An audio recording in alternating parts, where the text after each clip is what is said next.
हाँ दोस्तों, स्वागत है आपका मेरे YouTube चैनल इंग्लिश बाबू पर। और आज मैं फिर हाजिर हूँ आपके साथ एक नई स्टोरी लेकर। और दोस्तों, आज की ये जो कहानी है बहुत ही सुंदर कहानी है, आपको सुनकर बहुत मज़ा आएगा। उसके अलावा यहाँ पर आपको कई सारे नए इंग्लिश के वर्ड मीनिंग सीखने को मिलेंगे, आपको उसकी प्रोनाउंसिएशन के बारे में पता लगेगा और जो उसका ग्रामर का पार्ट है हम उसे बिल्कुल डिटेल में कवर करेंगे। और दोस्तों, ये जो स्टोरी है बहुत ही सुंदर है, आपको इसमें यहाँ पे बहुत अच्छी शिक्षा भी मिलेगी। और ये जो आज की स्टोरी है ये मेरी फेवरेट स्टोरी है, आपको सुनकर इसे ज़रूर मज़ा आएगा। तो चलिए दोस्तों, आज की इस कहानी को हम शुरू करते हैं। सबसे पहले कहानी का टाइटल है, जो इस कहानी का टाइटल है, शीर्षक है, उसे देख लेते हैं। Angulimal and Lord Buddha. मतलब क्या हुआ इस लाइन का, अंगुलीमाल और भगवान बुद्ध। तो दोस्तों, ये जो कहानी है भगवान के बुद्ध से के जीवन से जुड़ी हुई एक कहानी है और मैं उम्मीद करता हूँ स्टोरी आपको ज़रूर पसंद आएगी। तो चलिए इसको शुरू करते हैं। और दोस्तों, आपसे रिक्वेस्ट है आप इसे बिल्कुल ध्यान से सुनें ताकि आप इसे बिल्कुल अच्छे से समझ सकें। और यदि आपको कोई भी नया वर्ड मिले तो आप उसे ज़रूर नोट करें। तो चलिए इसको शुरू करते हैं। The robber had the practice of cutting the fingers of his victims and wear them around his neck as a garland. क्या मतलब हुआ?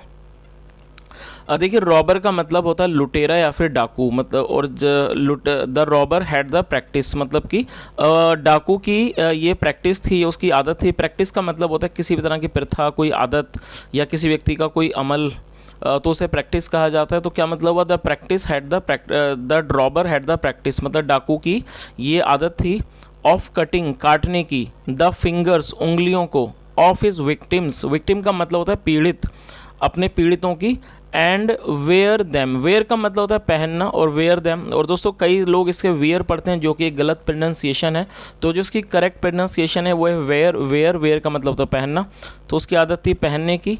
दैम ये जो है उंगलियों के लिए यूज़ हो रहा है। वेयर दैम अराउंड हिज नेक, अपने गले पर, एज ए गार्लैंड, गार्लैंड का मतलब होता है हार या फिर माला। तो इस पूरी लाइन का क्या मतलब हुआ, the robber had the practice of cutting the fingers of his victims and wear them around his neck as a garland. मतलब क्या हुआ कि डाकू की या कह सकते हैं लुटेरे की ये आदत थी कि अपने पीड़ितों की उंगली काट कर उनको अपने गर्दन पर पहनने की हार के रूप में। अंगुली जिसे फिंगर्स कहा जाता है, और माल, तो ये क्या बन गया, माला, और गार्लैंड मतलब क्या हो गया, उंगलियों की माला। चलिए आगे देखिए। That was how he got the name of Angulimal.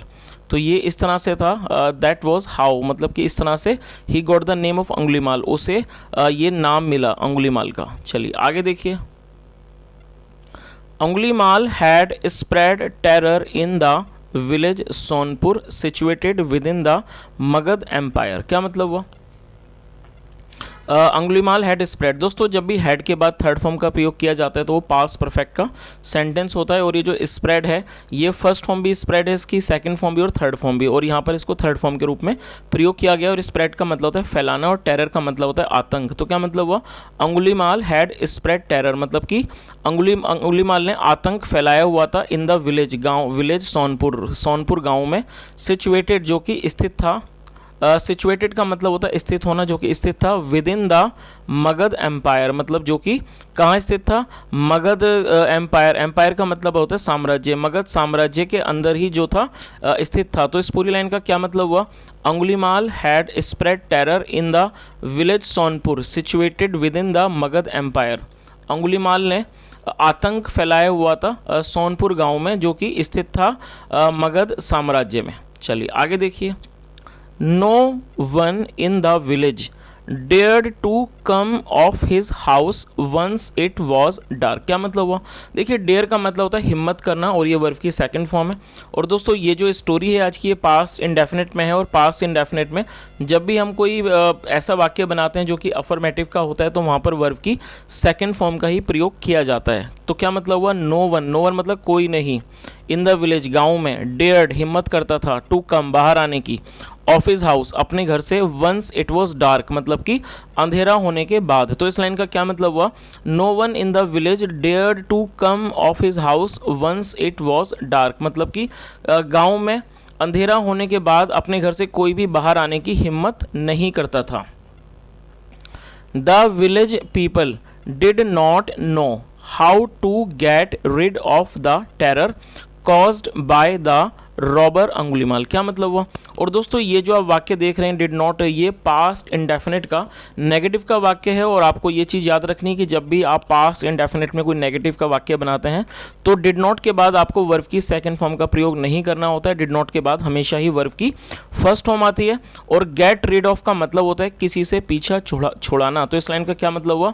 The village people मतलब गाँव के लोग डिड नॉट नो नहीं जानते थे how to get rid of the terror मतलब कि वो उस आतंक से पीछा कैसा छुड़ाएं caused by the robber Angulimala जो कि अंगुलीमाल डाकू के द्वारा फैलाया हुआ था। तो इस लाइन का क्या मतलब हुआ कि the village people did not know how to get rid of the terror caused by the robber Angulimal मतलब गांव के लोग ये नहीं जानते थे कि उस डर से वो कैसे पीछा छुड़ाएं जो कि फैलाया हुआ था। कॉज मतलब होता है किसी कारण बनना, जो कि फैलाया हुआ था किसके द्वारा? डाकू अंगुलीमाल के द्वारा। चलिए आगे देखिए। वन डे एक दिन Gautam Buddha visited the village Sonpur. दोस्तों विजिट का मतलब होता है कहीं जाना, किसी जगह क्या दौरा करना। तो क्या मतलब हुआ? और ये वर्ब की सेकंड फॉर्म है विजिटेड। एक दिन Gautam Buddha visited the village Sonpur. Gautam Buddha ने जो सोनपुर विलेज था वहाँ का दौरा किया, वहाँ गए। तो इस पूरी लाइन का क्या मतलब हुआ कि एक दिन गौतम बुद्धा सोनपुर विलेज गए। द पीपल वेलकम्ड हिम लोगों ने उनका स्वागत किया। वेलकम का मतलब स्वागत करना और ये सेकंड फॉर्म है और इसको वर्ब के रूप में प्रयोग किया गया है। अक्सर आपने सुना होगा वेलकम, वेलकम का एक नाउन भी है और ये एक वर्ब भी है। वेलकम का मतलब स्वागत या फिर स्वागत करना होता है और यहाँ पर इसको सेकंड फॉर्म के रूप में प्रयोग किया गया है। द पीपल वेलकम्ड हिम लोगों ने उनका स्वागत किया बट लेकिन ही सून रियलाइज्ड। और ये जो ही है वो गौतम बुद्ध के लिए यूज़ हो रहा है। ही मतलब उन्हें जल्दी ही, सुन मतलब जल्दी ही, रियलाइज्ड ये एहसास हो गया। रियलाइज़ का मतलब होता है एहसास होना और सेकंड फॉर्म है उन्हें जल्दी ही एहसास हो गया दैट कि they were all overcome with fear मतलब कि वो सभी जो हैं वो डर की वजह से आए हुए हैं। They were all overcome with fear मतलब वो सब डर में आए हुए हैं। Gautam Buddha asked the villagers जो गौतम बुद्धा थे उन्होंने गांव वालों से पूछा। विलेजर्स मतलब गांव वाले या कह सकते हैं ग्रामीण। उन्होंने ग्रामीणों से पूछा, गांव वालों से पूछा द रीज़न कारण पूछा for their being under constant fear. दोस्तों कांस्टेंट फियर का मतलब, कांस्टेंट का एक एडजेक्टिव है जिसका मतलब होता है निरंतर और फियर का मतलब होता है भय या डर। तो और इसका तो क्या मतलब हुआ? निरंतर भय। तो इस लाइन का क्या मतलब हुआ कि Gautam Buddha asked the villagers Gautam Buddha ने गांव वालों से पूछा द रीज़न कारण पूछा for their being under constant fear उनके निरंतर भय में होने का उन्होंने कारण पूछा। चलिए आगे देखिए। The village people narrated the tyranny of Angulimal to the visiting Buddha. क्या मतलब हुआ?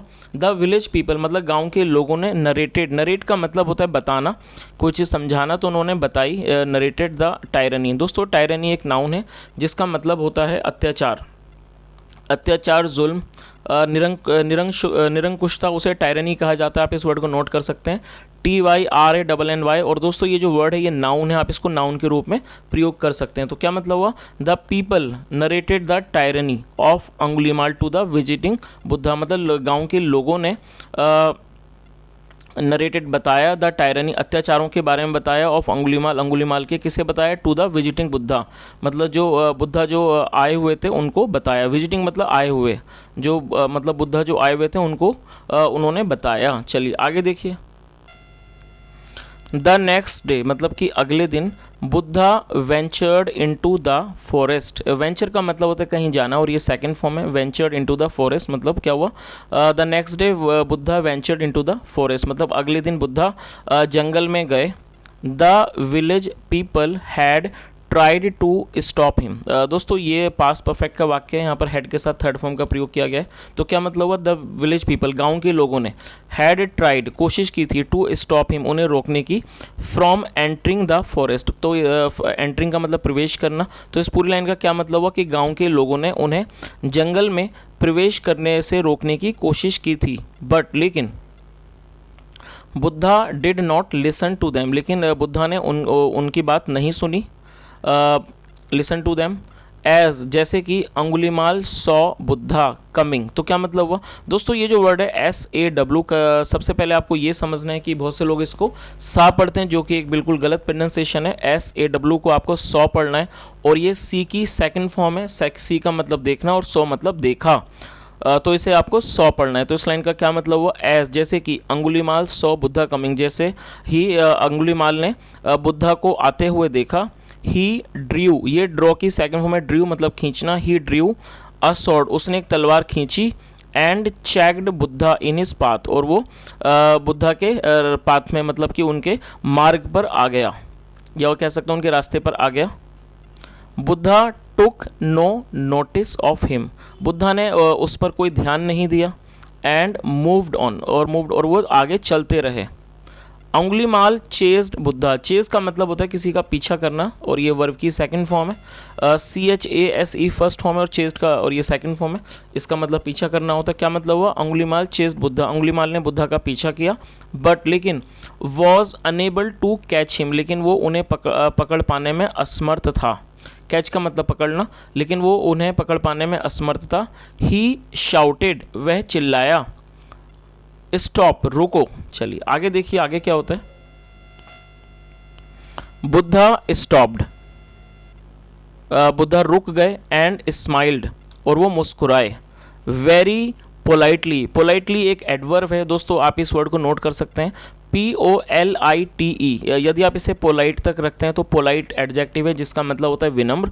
और यदि आप इसमें LY भी लगाते हैं तो इसमें LY है, तो ये एडवर्ब हो जाएगा। और पोलाइटली, और पोलाइटली का मतलब होता है विनम्रता से। तो आप इस शब्द को नोट कर सकते हैं। पोलाइटली एक एडवर्ब है जिसका मतलब होता है विनम्रता से। तो क्या मतलब हुआ, वेरी पोलाइटली मतलब बहुत विनम्रता से। ही सैड, उन्होंने कहा।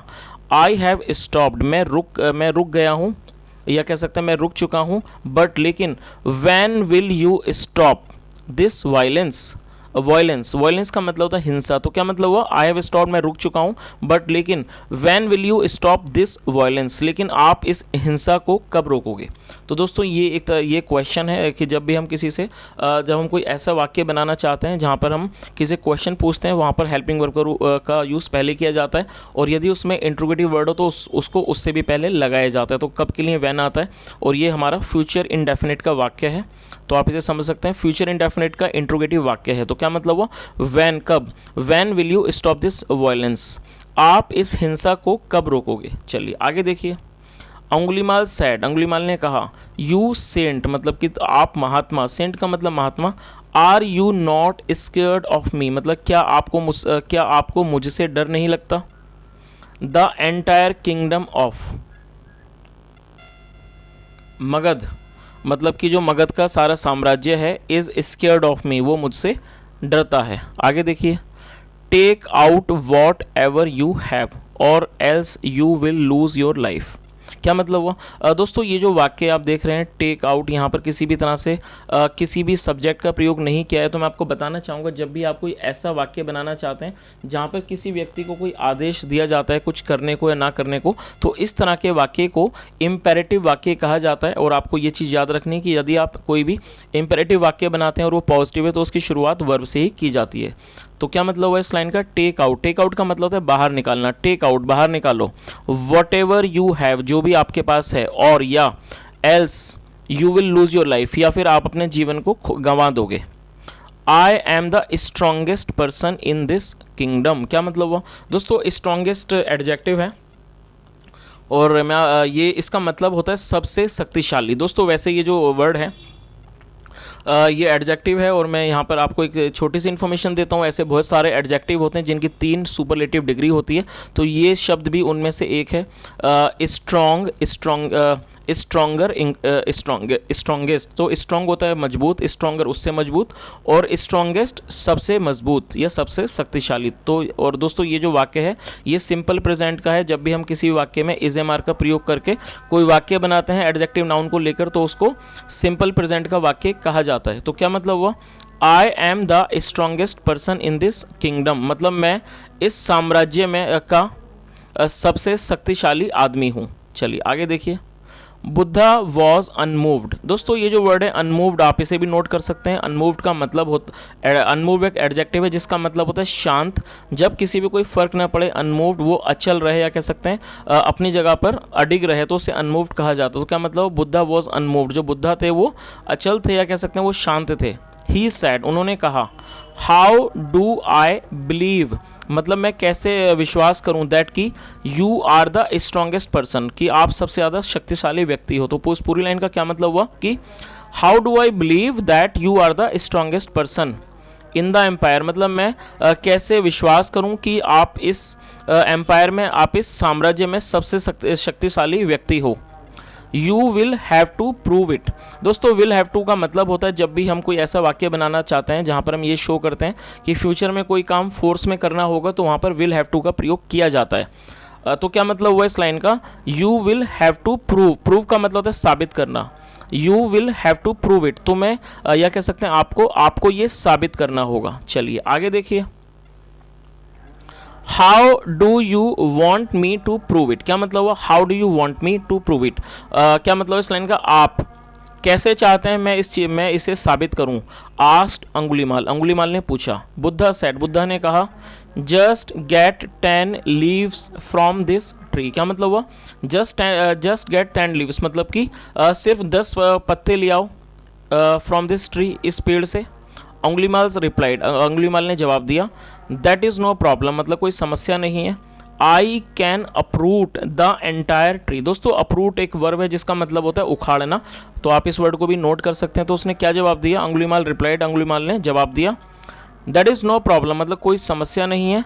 I can अप्रूट the entire tree, entire का मतलब पूरा, आई कैन अप्रूट, मैं उखाड़ सकता हूँ द एंटायर ट्री, क्या मतलब हुआ, मैं पूरा पेड़ उखाड़ सकता हूँ। चलिए आगे देखिए, Angulimal got 10 leaves from the tree, Angulimal पेड़ से 10 पत्ते ले आया।